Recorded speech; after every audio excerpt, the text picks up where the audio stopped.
Hello friends, नमस्ते प्रणाम। हमारे चैनल में आप सभी फ्रेंड्स का स्वागत है और अभिनंदन है। तो हम लोग बहुत ही प्यारा बन्ना बने गीत लेकर आए हैं।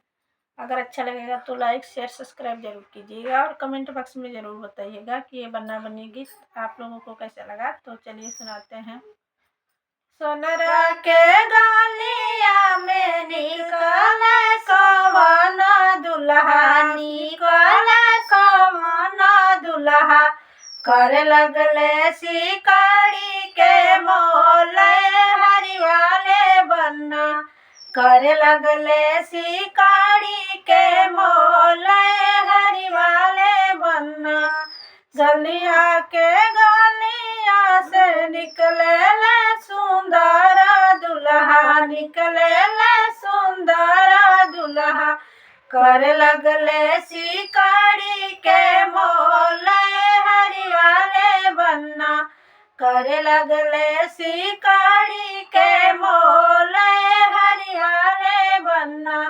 शिकारी के मोल दुल्हा तो हसे ना होई है हो, तो हसे ना होई है हो, जाई हा पापा जी के साथ हरिवाले बन्ना, जाई हा पापा जी के साथ हरिवाले बन्ने।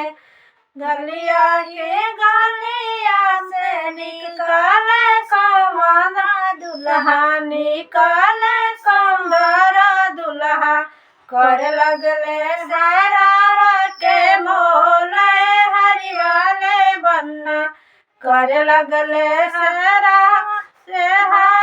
के मोल हरिवाले बन्ना।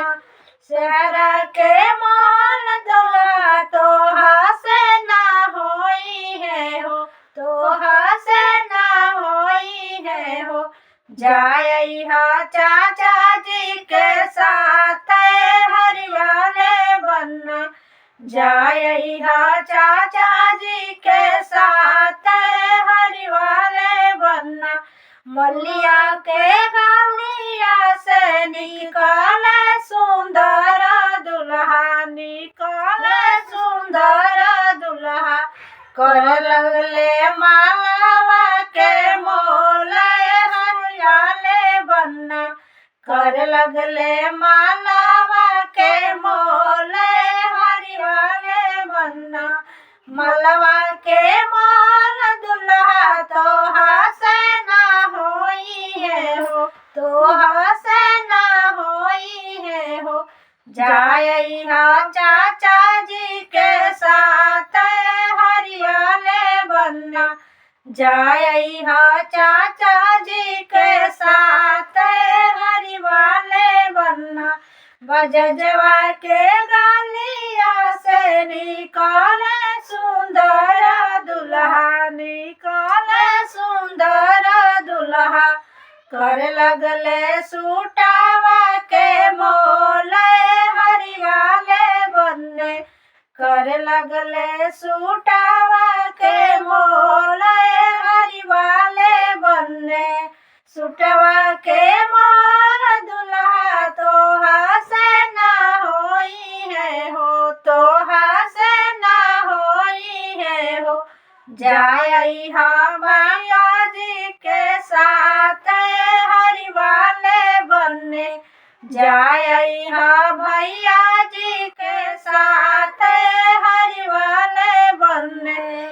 कवना ही गाँव के गलिया से निकले सुंदर दुल्हा, निकले सुंदर दुल्हा, कर लगले दुल्हन के मोल हरिवाले बन्ने, कर लगले दुल्हन के मोल हरिवाले बन्ने।